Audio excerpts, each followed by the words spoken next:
people and situations that upset you. See, there's some people that know just how to push your button. They know just what to say.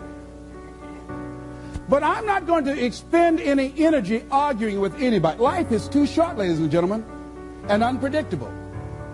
I don't want to spend my time arguing with anybody, so I avoid situations that will get me upset. I don't argue with people. Draw the line, ladies and gentlemen.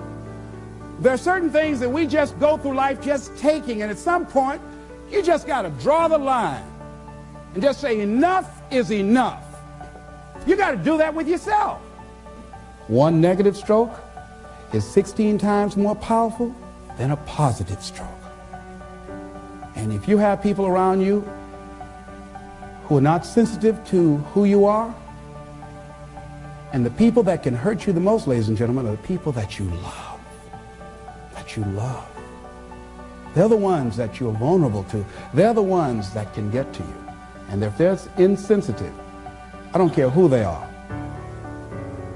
See, if you don't draw the line with people, if you just let them run rampant in your life, and you let things happen to you that you don't feel good about, if you continue to allow it to happen, you won't feel good about yourself.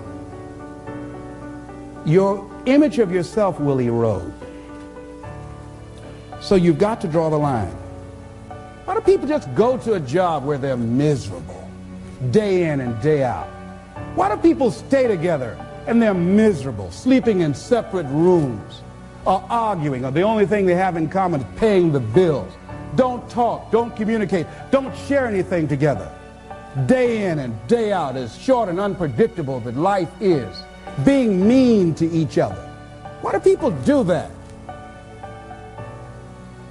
Known hells are preferable to strange heavens because it's familiar. See, life is rough, ladies and gentlemen. It's rough, and it's scary. It's scary growing. It's scary taking a chance. It's scary acting on your intuition, on your guts. It's scary. It's frightening. There are people that's tolerating things right now, and they're immobilized by fear. They can see the hammer coming, and they're afraid to even move because it's scary. To go against the dominant thinking of your family, friends, and those people you associate with every day is perhaps the most difficult act of courage you will ever perform.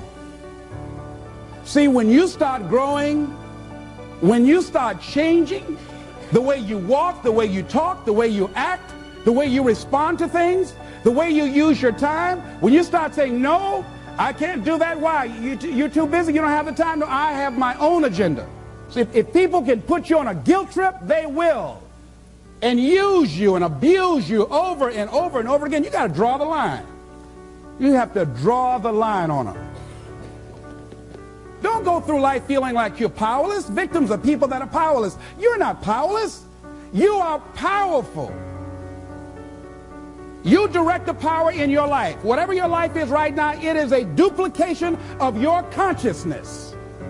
It's a result of how you have decided to use your power. That's all it is. That's not who you are.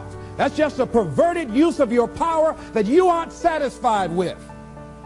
And you've got the power to change that. Wherever you are, how, I don't know. But I know you've got the power to do that. But you don't know what has happened to me. It really doesn't matter what has happened to you. See, the only thing that really matters is what are you going to do about it? That's all that matters. That's all that matters. You can allow it to destroy you, or you can allow it to build you up. We never get to a level where we feel that there's nothing else for us to do, that we've achieved a certain number of goals and we figure that we're through. No, no. You don't want to stay there and celebrate too long like a lot of people do. They do something they consider outstanding. They go around talking about what they used to do. See, let me tell you, I used to do this and I used to do that. Excuse me, used to be's don't make no honey. What are you doing now? You're still here breathing. That means you've got some more to give. Doesn't matter how old you are, doesn't matter about where you are, doesn't matter about what you have, doesn't matter about what you've done. Life is about growing. It's about being productive. It's about stretching. It's about challenging yourself. So you start looking around and decide, hey, what else do I want to do? What got me here? It's a time for celebration, but also a time for reflection. What got me here? What worked? What did not work? What do I need to do to repeat so that I can get the same kind of results in other areas of my life? If the goal is to improve my health, if the goal is to improve my relationship, if the goal is to improve my income, if the goal is to improve something in society, what is it I need to do? Now, don't get confused with what you do with who you are. Don't trip. Don't go on some type of ego trip, talking about how bad you are. None of us do anything by ourselves. Develop an appreciation for external support as well as good fortune, because all of those things play a role. The other thing is, don't go overboard celebrating. You must meet with triumph and disaster and treat those two imposters just the same. You look at it, hey, I did it. I feel good about that. Now you're moving on to the next thing. Things did not work out the way you wanted them to work out. You didn't produce the results you wanted to produce. Hey, miss that. Win some, you lose some. Next, moving right on. Don't confuse who you are with what you do. Make your mind fertile ground for the seeds of opportunity. Think, if you want to experience a sense of fulfillment, you've got to have an open mind so that ideas can come in there and take root and grow. So part of beginning to have fertile ground, you got to break that ground up. You got to break up that hard crust. Because if you don't, seeds will fall there and the wind can blow them away, the winds of doubt. When you're set in your mind and you refuse to grow and you're not open to new ideas, new methods, new ways of doing things, if your mind is already fixed, you become stagnant. You can't grow. You can't have a sense of fulfillment. You become extremely cynical and negative about everything. You know it all. So you want to begin to look at life and have a sense of curiosity, not know it all. You want to keep learning, keep growing. And realize that we had a theme. You never find out how much you know until you find out how little you know. And there are some people you can't tell anything. They have all the answers. Oh, I've already done that. So many of us count ourselves out of things prematurely. You don't know what the possibilities are up in there. So you want to be open, you want to continue to learn, you want to continue to grow, you want to begin to know that there are unlimited ideas out here waiting for you to latch on to them. And if you don't take advantage of them when they come your way because you're so closed-minded, do understand somebody else will. And we've all had ideas that we did not act on and looked around and somebody else had the idea and gone with it. So be open and receptive. Become involved in life. Live your fantasy. Most people go through life not living their fantasy, sitting up in the bleachers, looking out on the field, looking out into the arena, wishing that they were down there, just fantasizing, seeing themselves running with the ball. Decide to live your fantasy. See, in life, you can go through life, you can come up with reasons or you can come up with results. You can come up with excuses or you can come up with achievements. You can go through life blaming or you can come up with solutions. The choice is in your hands, satisfaction or despair. We can choose that. So look at your life and decide what it is that you want to do that will give your life a sense of worth. Someone said that your life worth is measured by your accomplishments and not by your complaints. You want to have a fulfilling life? Decide not to make your life predictable. So some people, their lives are very predictable. They got a little routine, they do that, and they follow that day in and day out, day in and day out. You don't get much juice and happiness out of life like that if you're predictable. You want to change it up. Variety most certainly is the spice of life.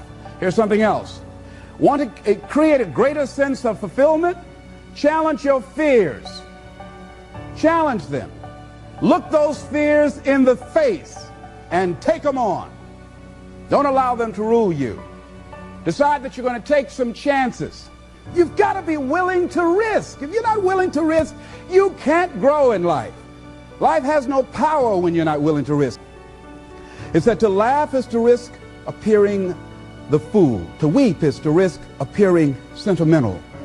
To reach out for another is to risk involvement. To expose feelings is to risk exposing your true self. To place your ideas, your dreams before a crowd is to risk their loss. To love is to risk not being loved in return. To live is to risk dying. To hope is to risk despair. To try is to risk failure. But risk must be taken, because the greatest hazard in life is to risk nothing. The person who risks nothing, does nothing, has nothing, is nothing. They may avoid suffering and sorrow, but they cannot learn, feel, change, grow, love, and live. Chained by their certitudes, they are a slave. They have forfeited their freedom. Only a person who risks is free.